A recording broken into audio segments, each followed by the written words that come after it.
What is cracking, my friends? Happy Monday morning. Super stoked. Let's turn the light around a little bit. Oh no, it shut off. Okay, I am in the light. Hello, my friends. Happy Monday morning. Super stoked to be streaming for you today. Today, we're going to be going into my new favorite thing in the world, Am I the Asshole? Where we're going to be looking at the answer to the question if these people are assholes or not. And this is interesting for me because as a coach, as a counselor, we definitely get to touch into some really interesting topics here around, there we go, that's better, parenting, around relationships, around personal development and personal growth. This is exciting for me. A little more scraggly because I just woke up and I just wanted to get right into it today. Before we get started, some housekeeping. I'm not a doctor, I'm not a psychologist. Sometimes some mental health topics will come up, and that's perfectly cool. My background's as a counselor, as a coach, as a youth worker, and I run a mental health and wellness service. But I'm not a doctor or a clinician, so if anything around diagnosis comes up and you have any questions, feel free to drop it in the chat. Happy to help people access resources as needed. And with that out of the way, let's get right to it. So, am I the asshole for not wanting to get a job for buying diapers? Let's find out. I, female 16, need diapers for bedwetting. The backstory: I recently came out as lesbian, and that led to losing friends, stress with some family members, some bullying in school, and besides that, I don't get along well with my stepdad and have stress in school for good grades, and all of that leads to stress-based bedwetting. And it's currently so bad that I wet the bed every night, and so I need diapers. But my mom says it's my own fault, and so I have to buy them myself, but I don't have enough left of my pocket money to buy them. She says it's my problem, and if I need more money, I should get a job. But I refuse to do so. It's not my fault that my body is like this, and I think my mom's job to get the medical. I think it's my mom's job to get the medical supplies I need. Am I the asshole for refusing to get a job to buy the diapers I need? Very interesting. Very interesting. Okay. So, I wonder what people's first thoughts here are. Let's analyze this a bit first. So, we have an individual who's in their teenagehood. Bedwetting, it seems, was not the problem before. It's the problem now. They recently came out, and as a result of that coming out and unfortunately losing friends and stress, which is really not okay, they're the assholes 100 million percent.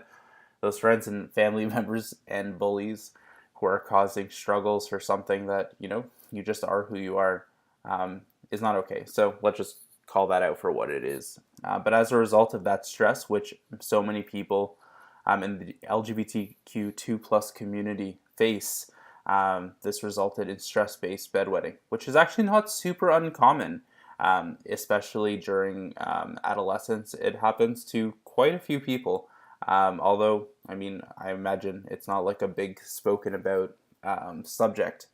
So, during the stressful time, having that comfort of not, worrying about the bed or having discomfort to buy, adult diapers, that's totally okay. Mom says that if she wants those diapers, she should get a job. Now, generally when parents pull if you want that thing, you got to go get a job, you're getting a luxury item. Like you really want that new Nintendo, you got to get a job. You really want that new bicycle, got to get a job. You really want the new skates that aren't from the secondhand skate shop, got to get a job.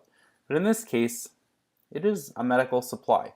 So, my first question would be, does mom normally buy medical supplies for you? Like for me, I have asthma. A puffer is a medical supply. Would my parents get that for me? Maybe. Is there an insurance plan? Sometimes some of that stuff is covered by an insurance plan. Great question. I think in this case, let's see if there's anything else I actually have to analyze quickly. I refuse to do so. It's not my fault that my body is like this. Well, okay. So I think if you need the diapers, if you need that comfort zone, you got to figure that out. If your mom is straight up refusing, whether she's the asshole or not, let's figure out a way to get you what you need, right?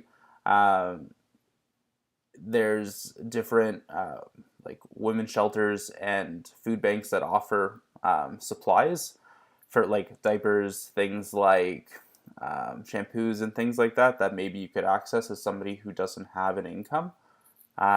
Maybe we could access some of those. And maybe a job would build, like as a separate thing, if you don't have a job when you're 16, it's something that can build up some confidence and be around people socially who aren't from your school. So that could be a positive thing. I just definitely don't think this mother is doing so in the right way. I can imagine that, especially if you're going through a big life transition, like coming out, and then also having to deal with the stress of bedwetting at 16 while you're trying to be social. Getting a job at this point could be actually harmful too, even though it could be a really good thing. So we actually have to, I would build 100%. I would build in the supports first, and then pick the job battle later. Maybe we can get a year's supply worth of diapers and help this individual get up to snuff, get up to strength again. Help them access therapy and supports. Maybe that school should be bringing in a lot more people to teach about the LGBTQ plus community. That way there's no bullying going on for that sort of thing, because that's disgusting. So in this post, I would say bullies, those friends who were lost as a result of coming out, they're the assholes. Period. End of story. The mom, I see where she's trying to go with it, but you gotta meet people where they're at sometimes, your kids included, especially when they're going through a tough time. Now, we don't know if, I don't know why I'm so sniffly all of a sudden. It's emotional, to be honest. I would say that we don't know if that mom is causing that big jump as a result of the coming out. So maybe not the asshole, but maybe, we can throw our daughter a bone and offer some support. I'm not sure the mom is completely an asshole. Those people are in the school, and this 16-year-old, the original poster, is totally not an asshole. If somehow, my friend, you're watching this, let's look for some supports together. Let's see if there's some local supply shelters in your area that can help you access those supplies at a low cost or no cost, because a lot of shelters offer that and a lot of individuals struggle with that. So I wouldn't be so surprised. But let's take a look at some of the comments. I'm curious. There are no comments yet. Ooh, comments.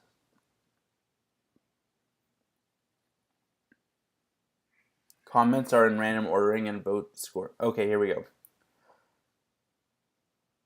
Oh, actually, we'll be the first to reply to this. So I'm going to reply to this right after our stream, but that's what I would say. Not the asshole. The people at the school are the asshole. The mom, perhaps the asshole. Let's see. Okay, here's a good one. Wibta. I'm guessing that means, will I be the asshole? Very cool. This is my first time reading these. So I'm analyzing them as I would if I were to receive a journal, or if somebody was, telling me something for the first time. Will I be the asshole if I tell my father-in-law his actions were rude and unacceptable? Let's find out. I, a 38-year-old female, have an 11-year-old daughter who just got a cell phone. We will refer to her as Lindsay. We got Lindsay the phone because she traveled to another state this past weekend for a sports tournament. She traveled with a teammate and the teammate's parents. We got her the phone so she'd have a means to communicate with us, mom and dad, while she's away. When we set up the phone, we also gave her grandparents' phone numbers and the numbers for her aunts and uncles. So on to the travel arrangements. Lindsay was traveling about 250 miles from home with a family from her team. We are not extremely close with the family, but I made sure to meet and speak with the mom regularly leading up to the trip. I wanted to make sure I was sending Lindsay away with trustworthy people. I can assure you all, these are good people. I gave them money for Lindsay's food and anything she may need while away. I also gave them enough gas money to fill their tank twice. Super nice. Upon returning home, they gave me back about half the money. They are truly generous and kind people. On the way home, my father-in-law texted Lindsay to ask if they were sitting in traffic. He was concerned about the amount of time it would take to travel home at the end of the Thanksgiving holiday weekend. She let him know that they were not sitting in traffic. He then texted her, tell the dad, I've been a truck driver for a long time and I know a quicker way to get home. He then proceeded to ask what mile marker she was at. Lindsay told her grandfather, my father-in-law, that she would not tell the dad how to drive. She said, I'm going to let him continue the way he's going. One moment.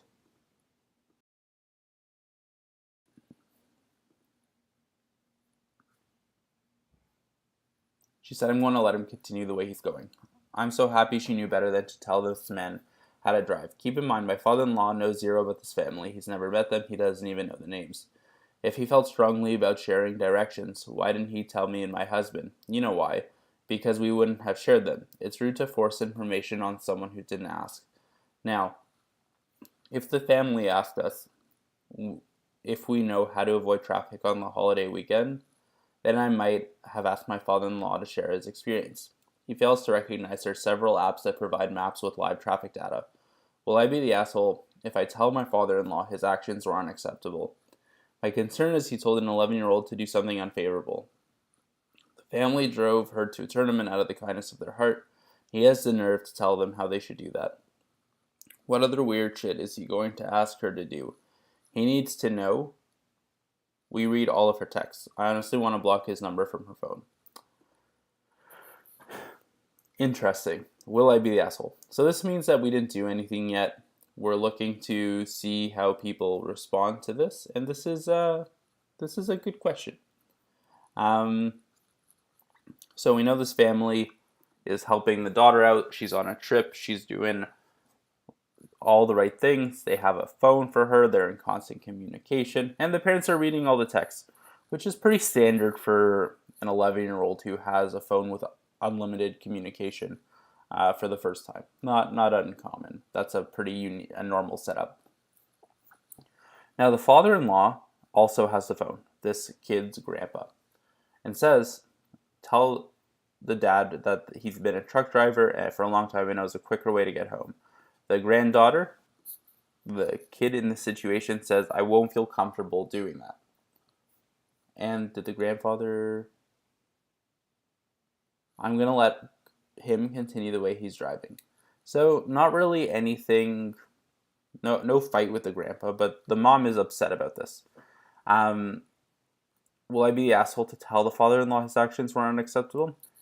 I'm not sure this is like really crosses the line. I would ask, has the father-in-law done other things that sort of push that boundary a lot? Maybe this is, a common thread in all of their relationship, and that's something that I would want to know as well.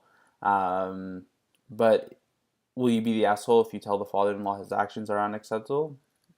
No, have a conversation about it. Say like, hey, my daughter having a phone is a new thing, and I want the way that we all communicate to her as a family to be on the same page.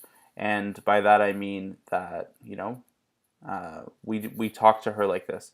Furthermore, we actually know this family really well, and we want that to be a chill experience. We don't want you talking to that dad who's driving through traffic on a holiday weekend using our 11-year-old daughter as a messenger. Can we agree on that? I mean, that's a conversation. Grandparents love grandparenting. Love parenting as grandparents. That's what I meant to say. You can have that conversation with him. I don't think this is any assholery. I think this is a new thing. You have a granddaughter or a daughter who's growing up and experiencing independence for her first time, and grandparents love to parent, and parents love to parent, and grandparents love to parent parents who parent. Copyright that. So I would just have a conversation about what you want to do about that. I think that's a great way to go. Um, this was only written like 2 minutes ago, so I'm excited to see what those comments are going to look like. Let's go through one more, and then I have a big meeting after. But this is probably my favorite part of the day. So let's do this. Let's see. The filters here are really funny, and I'm very immature. Let's see. Okay, great. Am I the asshole, a 25-year-old female, for suggesting my boyfriend, a 23-year-old male, can't be friends with his girl best friend who he slept with anymore? I'm going to need to take a sip of my coffee before we get into this one because I feel it's going to be juicy. One moment. Oh, it's hot, but it's so good. Little morning mukbang for you. Okay. I met who I'm going to call Steve in September online. We had a great date, and since then, he has planned many more, has always talked to me all day, every day, and has gone above and beyond to show me he cares. I felt the progression of feelings has been genuine. No I love yous have been said yet. In mid-October, Steve and I agreed to be exclusive. I think that's a month. At the end of October, he asked me to be his girlfriend. I said yes. When we first started talking, I told him that I don't know it's possible for boys and girls to be friends, and that I'm leaning towards no. That's to this question. Am I the asshole for suggesting my boyfriend can't be friends with his girl best friend who he slept with anymore? When we first started talking, I told him that I don't know it's possible for boys and girls to be friends, and that I'm leaning towards no. He disagreed and said that he has a girl best friend. I kept an open mind. Back to Steve and his girl best friend. He mentions her occasionally. I noticed the first few times I stayed at his house, she would call him and text him to answer. Last week he sent a picture of a party at his house, which I didn't know until it was about 7 p.m. when I got the picture, which was of a girl that showed up who he hates because she was annoying and abusive to her boyfriend, one of Steve's friends. Said I want to meet her and see if she's as bad as he says. He then invited me. I told him I declined late invites and didn't go. He then started telling me to come to the party, that it wasn't planned and that everyone just rocks up on Friday. Then added that his girl best friend Stacy would be coming. This irritated me because she would be at the party for him and no one else. So he had her attendance confirmed and had no intention of including me in the original plan. That upsets me and I told him that, saying I didn't feel valued. He apologized. Today he brought up Stacy. I asked Steve if he ever dated Stacy. He said yes, that they didn't work out and that they decided it would be best if they just stayed friends. I told him that I hated this and that I don't want to meet her. He told me that he's sorry and that it's a hard pill to swallow, but meeting her is inevitable, so I'd have to get it over with. I just said, okay. He then said I'm putting him in a shit position because I'm telling him he can't be friends with her. I told him that it's putting me in an even worse position because it's ridiculous to expect me to be okay with that. He then said, are you about to give me an ultimatum? I love the ultimatums. To which I said, I don't know, and that I haven't developed my thoughts. Very mature. I told him that the entire thing looks really bad and that this is a huge red flag, that this should not be my decision. But I don't want to blur my boundaries just for the sake of being a cool bad girlfriend. He asked me to go to at least give a chance to prove he will never do wrong. I didn't reply. He then said he's just going to bin her because he doesn't want to risk losing our relationship. Am I the asshole for telling him that they can't be friends? Ooh, this is good. Okay, so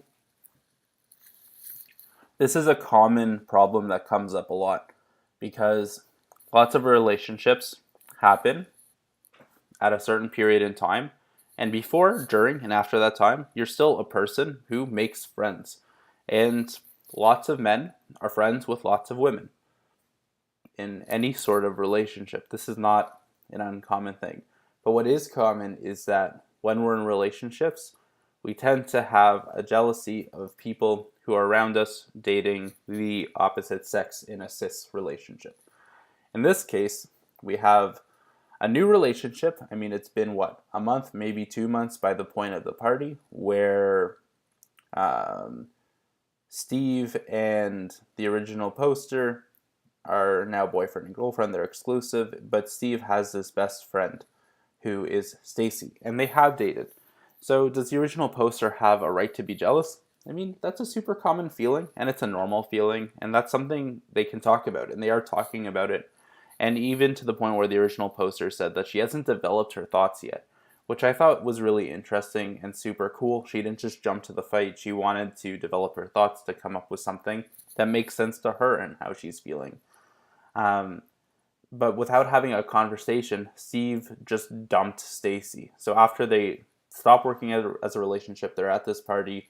New girlfriend isn't happy, so Steve just says adios to his friend. To me, that's the bigger red flag. Why are we letting go of friends so soon? Now, I think it's super noble and like chivalrous in that way, where it's like my girlfriend doesn't like this friend, so we're gonna stop talking. But I think there's been no opportunity to have like a good, healthy adult conversation where you say, hey, like Stacy's my friend. Why don't we give it a chance? Let's all meet. Really, there's nothing going on with me and Stacy. I know we've only been dating for a month, but like Stacy's not a problem here. Um, and just dumping her is like just dumping that friend for me feels like an insecure thing that I would want to be addressed. So in this case, we'd actually be coaching the original poster. And I would say, way to go for saying that your thoughts have not been developed yet, and not for just jumping into a huge argument, which these kind of conversations normally are. We will put that up on a pedestal. And we would note that the original red flag that she noticed could be a red flag. But in this case, just dumping people because they're asked to, especially in high school, that worries me. That's like a weird social choice. If you have a friend, but just have a conversation with it about your partner. I think that's totally cool. Like, the jealousy feeling is totally normal. The wanting to be friends with the people you've been friends with is totally normal. Let's have a conversation and figure out how to make it work. And if it can work, I mean, maybe the solution is dumping that friend, but maybe it's not, and we're just jumping too quickly to either appease people or to, probably to appease people, let's be honest. So am I the asshole for telling him that they can't be friends? I mean, I don't think you really did yet. I think you should have a conversation with it first. Are you the asshole? No. But I think he should also have the conversation with you. So I don't think there's any assholes here. I think this is just a good opportunity for a good growth conversation for your relationship. Again, note. Oh, yep. From cold. I'm not going to read that. A certified proctologist at 23. Congratulations. That's the you just like went through your way through med school. Yes, the asshole, controlling and insecure. And what's the shit about not accepting late invites? Who the fuck do you think you are? Well, I hope no proctologist is saying that. But late invites happen, sure, but there's obviously some discomfort here. And in a relationship, you should have a good discussion about it. Like, why are we so closed off to just having a good discussion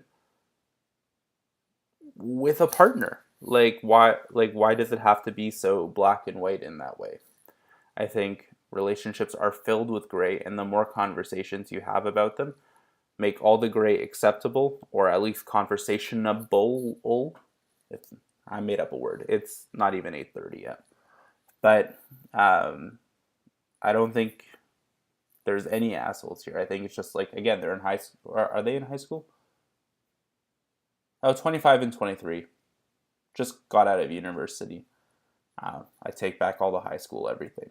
I just think there's a really good opportunity for a good growth conversation. No assholery here.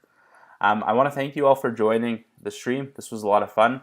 I'm going to try to do these every day. Obviously, there will be a couple days where it doesn't happen because I run a business. And while this is really fun, it's also hard to do everything and be that guy.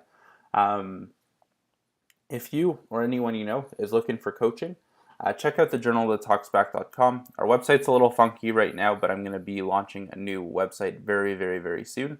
We offer unlimited and accessible coaching for young professionals, although we coach everyone. It's very affordable. It's 1 month is the cost of one therapy session or coaching session. For 1 month of unlimited coaching, you have an intake call with me, you get matched with your coach, and wham, bam, it's fantastic. If you're looking for other support that's not coaching but don't know where to start, also give me book an intake call with me on that site. There's a book a call button, and I'd be happy to help you navigate that. Thanks all for joining the stream. This is super interesting. We'll see you tomorrow bright and early. Have a fantastic day, and we'll see you on the flippity flop.